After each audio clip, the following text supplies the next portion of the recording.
Uma mãe de 30 anos foi levada à delegacia após bater no filho de 10 e chamar a polícia para si mesma.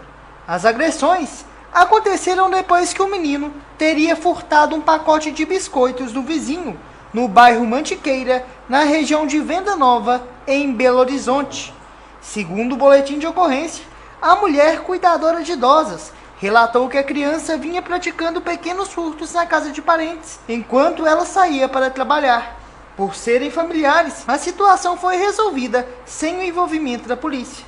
No entanto, na noite desta quarta-feira, 22 de setembro, ao chegar do trabalho, a mãe foi comunicada pelo vizinho que o garoto teria cometido o furto dos biscoitos. Professor Braz Paulo, tema muito delicado, a gente fez a contextualização aí de uma história que aconteceu na capital mineira. Como você vê toda essa situação, todo esse contexto da mãe, da criança e tudo que envolve essa situação? Ô Guilherme, alegria falar com você, com a nossa audiência. Isso aí se traduz em desespero, né? É a angústia dessa mãe. Nós já percebemos de cara que não aparece a figura paterna. Provavelmente essa mãe, ela cuida dessa criança praticamente sozinha, né? Me parece que tem um adulto na casa também, mas não por conta da questão de ser mãe. E temos aí um paradoxo.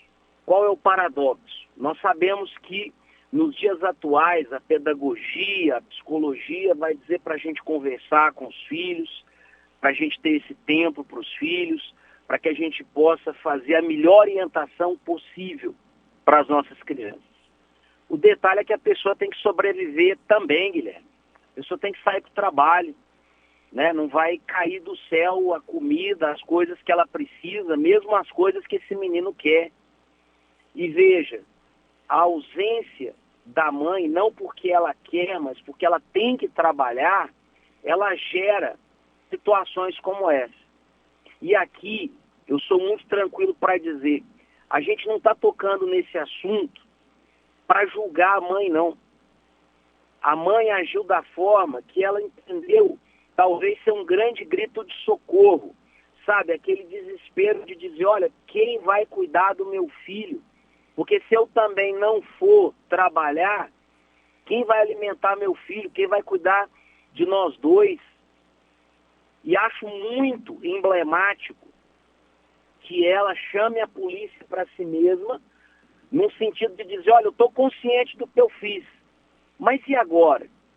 A responsabilidade também não é só dela, né? Não é exclusiva. É muita gente apontando o dedo e poucas pessoas para auxiliar. E eu quero deixar aqui um caso. Primeiro ano que eu pisei numa sala de aula como professor regente, 2002. E aí na hora da chamada, né? Cadê o fulano? O professor falou assim, não, o fulano não veio. Ok, a vida seguiu. Aí no outro dia, me contaram, né? O pai desse garoto, que já era um senhor de uma certa idade, um menino que na época estava na 8ª série, esse menino já tinha começado a utilizar o crack, na 8ª série. O pai ficou tão desesperado que o pai pegou uma corrente, trancou o menino e tomou mais ou menos a mesma atitude, mandou chamar a polícia. Falou, olha, meu filho está viciado, eu sou idoso, como é que eu faço?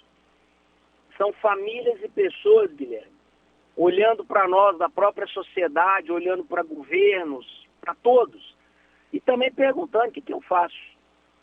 Né? Se tantas coisas estão hoje se modernizando, educar tem se tornado cada dia um desafio maior. Braz, a gente vê aí uma inversão de valores.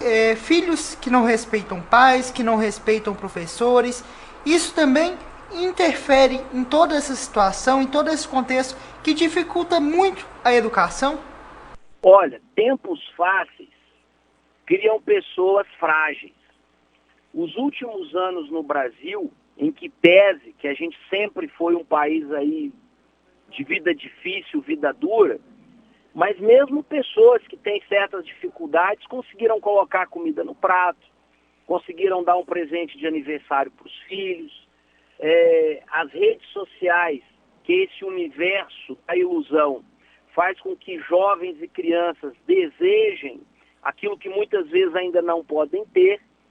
E esses meninos, esses jovens, esses adolescentes, eles acabam culpabilizando aqueles primeiros próximos a eles, que são os pais.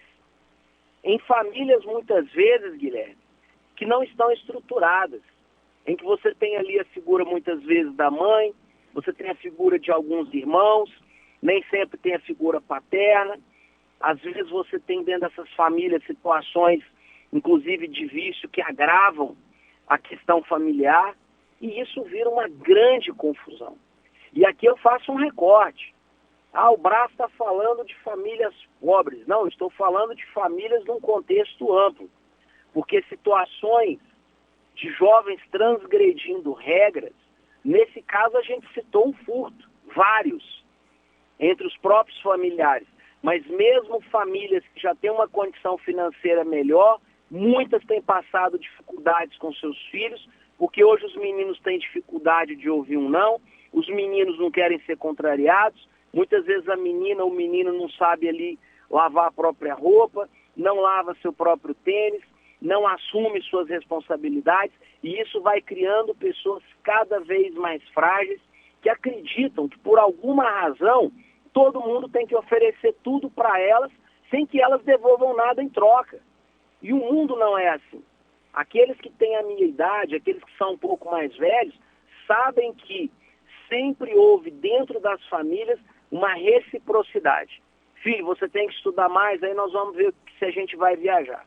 Ô filha, nós queremos que você seja mais responsável, chegue no horário, aí nós vamos verificar se você vai ou não ganhar essa calça nova. E hoje, quando você coloca limites para os seus filhos, algumas pessoas acham que você está sendo tirano. Não. A tirania do sim é a pior coisa que nós criamos nos nossos tempos. Achar que nós não podemos dizer não para os nossos filhos é continuar e perpetuar uma sociedade doente. Então, falando sobre tema polêmico envolvendo educação, envolvendo família, conversamos com o professor Brás Paulo, comentarista do Sistema Clube. Para a Rádio Clube 98, o repórter Guilherme Camargos.